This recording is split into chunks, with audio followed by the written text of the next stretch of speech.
Sepanjang sejarah berdirinya, Daulah Umayyah memiliki 14 khalifah, tetapi hanya ada beberapa khalifah saja yang secara peran memiliki kontribusi besar terhadap kemajuan dan perkembangan administrasi dan perekonomian. Di antaranya adalah Muawiyah bin Abi Sufyan dan Abdul Malik bin Marwan. Pada masa pemerintahannya, mereka menjadi transformasi yang optimal dalam banyak hal. Masa Islam adalah era awal atau formasi pembentukan fondasi dasar pemikiran ekonomi Islam. Berbagai persoalan muncul karena wilayah kekuasaan semakin meluas, kemudian memunculkan benih-benih pemikiran ekonomi yang mutlak bertendensi pada Al-Quran dan Sunnah. Meski demikian, penguasa Umayyah umumnya masih sibuk dengan perluasan wilayah dan perhatian mereka lebih kepada menyelesaikan persoalan pemberontakan. Maka patutlah tidak ada tokoh ilmuwan yang muncul mengisi kajian dalam pemikiran ekonomi. Muawiyah bin Abi Sufyan. Sebagai khalifah pertama, Muawiyah adalah peletak dasar sistem pemerintahan. Ia melakukan reformasi sistem pemerintahan Islam yang jauh berbeda dari era Rasulullah dan Khulafaur Rasyidin, yaitu mengusung sistem adopsi dari Bizantium. Muawiyah memulai perannya dengan membangun kantor catatan negara. Para sejarawan sepakat bahwa lembaga ini pertama kali didirikan oleh inisiator Daulah Umayyah tersebut. Lembaga baru ini berperan penting dalam kaitannya dengan fungsi catatan keuangan negara. Pembenahan lembaga ini berlangsung hingga masa Abdul Malik bin Marwan atau khalifah kelima dari dinasti Umayyah. Muawiyah termasuk pemimpin Islam yang merintis ekonomi maritim. Saat berkuasa, pasukan Islam berhasil menguasai galangan kapal di Akka. Galangan kapal tersebut merupakan galangan terbesar dan terlengkap kedua di Mesir. Pada awalnya, kapal ini digunakan untuk mengangkut tentara Islam, tetapi dengan jangkauan ekspansi wilayah Islam yang menjadi lebih luas dan mencapai ke Cina dan India, maka telah membuka peluang besar bagi jalur dagang Indonesia.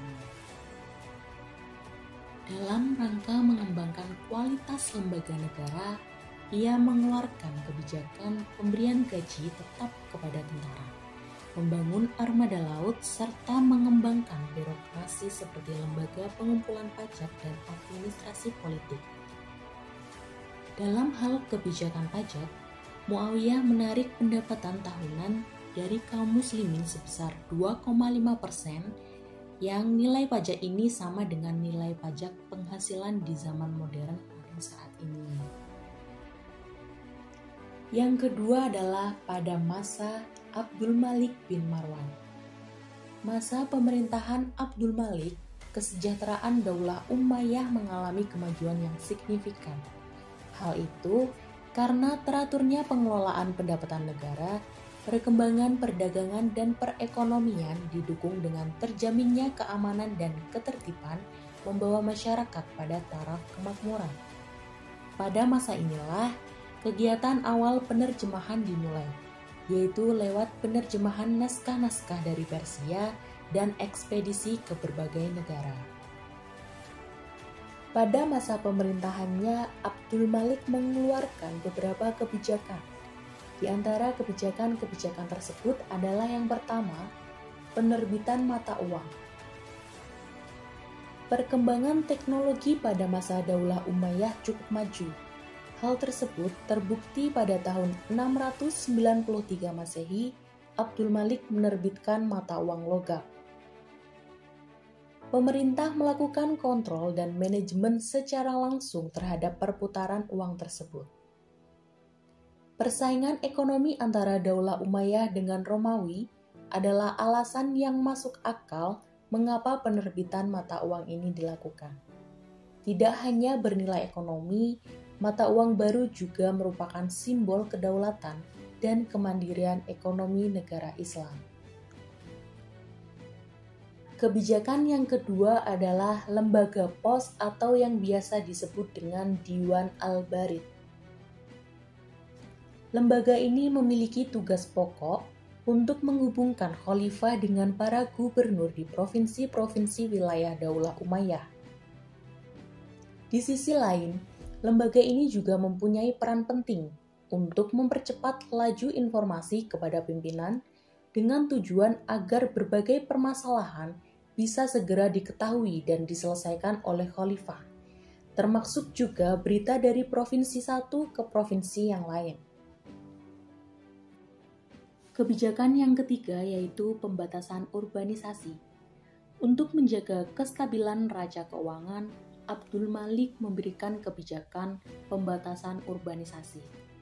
Kebijakan ini sebagai respon banyaknya orang yang masuk Islam demi menghindari jizyah dan kharaj. Hal ini terjadi cukup beralasan, sebab beban pajak cukup tinggi membuat mereka banyak meninggalkan sawah mereka. Tetapi dengan kebijakan pembatasan migrasi ini, Abdul Malik berhasil mengembalikan orang Arab Islam untuk menggarap sawah serta membayar kharaj. Kebijakan yang keempat yaitu pertanian. Pertanian menduduki posisi penting, karena ini sektor potensial untuk mengembangkan ekonomi dan keuangan negara. Kebijakan ini dibarengi dengan pelanggaran migrasi pekerja pertanian ke kota-kota, karena jika para pekerja pindah ke kota, maka tidak akan ada yang menggarap sawah lagi, dan ini akan berdampak buruk terhadap kestabilan keuangan negara. Kebijakan kelima mengenai perdagangan. Perkembangan perdagangan di daerah kekuasaan Daulah Umayyah menghasilkan banyak hasil.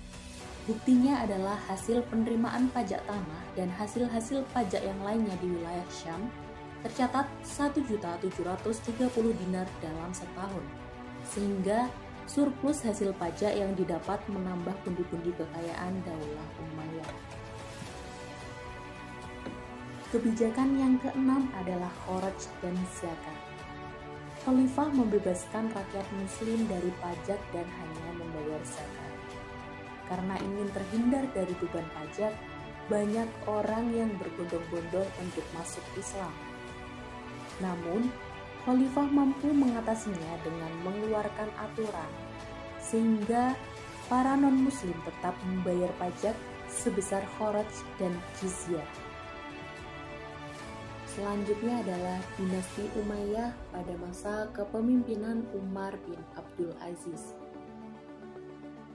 Masa kepemimpinan Umar bin Abdul Aziz adalah masa di mana kebijakan-kebijakan yang terasa sangat merugikan rakyat dihapus dan diganti sesuai dengan kebijakan yang pernah diterapkan pada masa kebijakan Rasulullah SAW dan para Khulafaur Rasyidin. Kemajuan Umayyah pada masa Umar bin Abdul Aziz begitu masyhur di kalangan sejarawan. Sosoknya menjadi prototipe pemimpin ideal karena berkarakter sufi, berjiwa ulama, dan bermental pemimpin. Terbukti setiap kebijakan yang akan ia ambil selalu ia bawa ke meja diskusi dengan para ulama sebagai upaya penghasilan putusan yang sesuai dengan syariat Islam. Adapun kebijakan-kebijakan Umar bin Abdul Aziz adalah sebagai berikut. Yang pertama, menghapus diskriminasi. Kebijakan yang paling menarik di masa Umar bin Abdul Aziz ini adalah penghilangan kesenjangan sosial antara penduduk asli Arab dan non-Arab, sehingga tidak ada lagi masyarakat yang dipisahkan karena kelas 1 dan 2 dalam tatanan sosial bermasyarakat. Basis struktur pembangunan dalam pemerintahan Umar bin Abdul Aziz adalah keadilan. Ajaran Islam benar-benar diajarkan dengan baik pada masanya. Bersih dari keberpihakan dalam pelayanan atau peradilan, pada masanya juga tidak ada persengketaan atau konflik antara umat-umat beragama. Umar bin Abdul Aziz membangun ekonomi kerakyatan yang berdasarkan pada menjunjung tinggi toleransi. Dalam kebijakannya, Umar pernah memutuskan untuk mengurangi pajak dari orang Kristen. Kebijakan ini ia ambil setelah mengetahui banyak dari mereka bukan orang kaya. Ia juga melarang orang Islam membeli tanah orang Kristen karena menyebabkan mereka tidak memiliki lahan garapan. Kebijakan Umar yang kedua adalah zakat. Khalifah yang terkenal soleh ini memberikan kebebasan daerah untuk mengatur regulasi zakat, sehingga pajak tidak diserahkan kepada pusat, bahkan jika kekurangan zakat dan pajak akan diberikan subsidi dari pemerintah pusat. Adanya kebijakan ini, banyak daerah yang memperoleh surplus.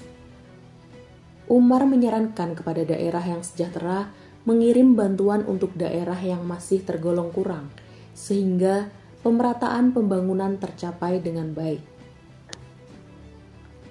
Kebijakan yang ketiga adalah administrasi. Strategi awal Umar terbagi menjadi dua, yaitu yang pertama, penataan ulang administrasi.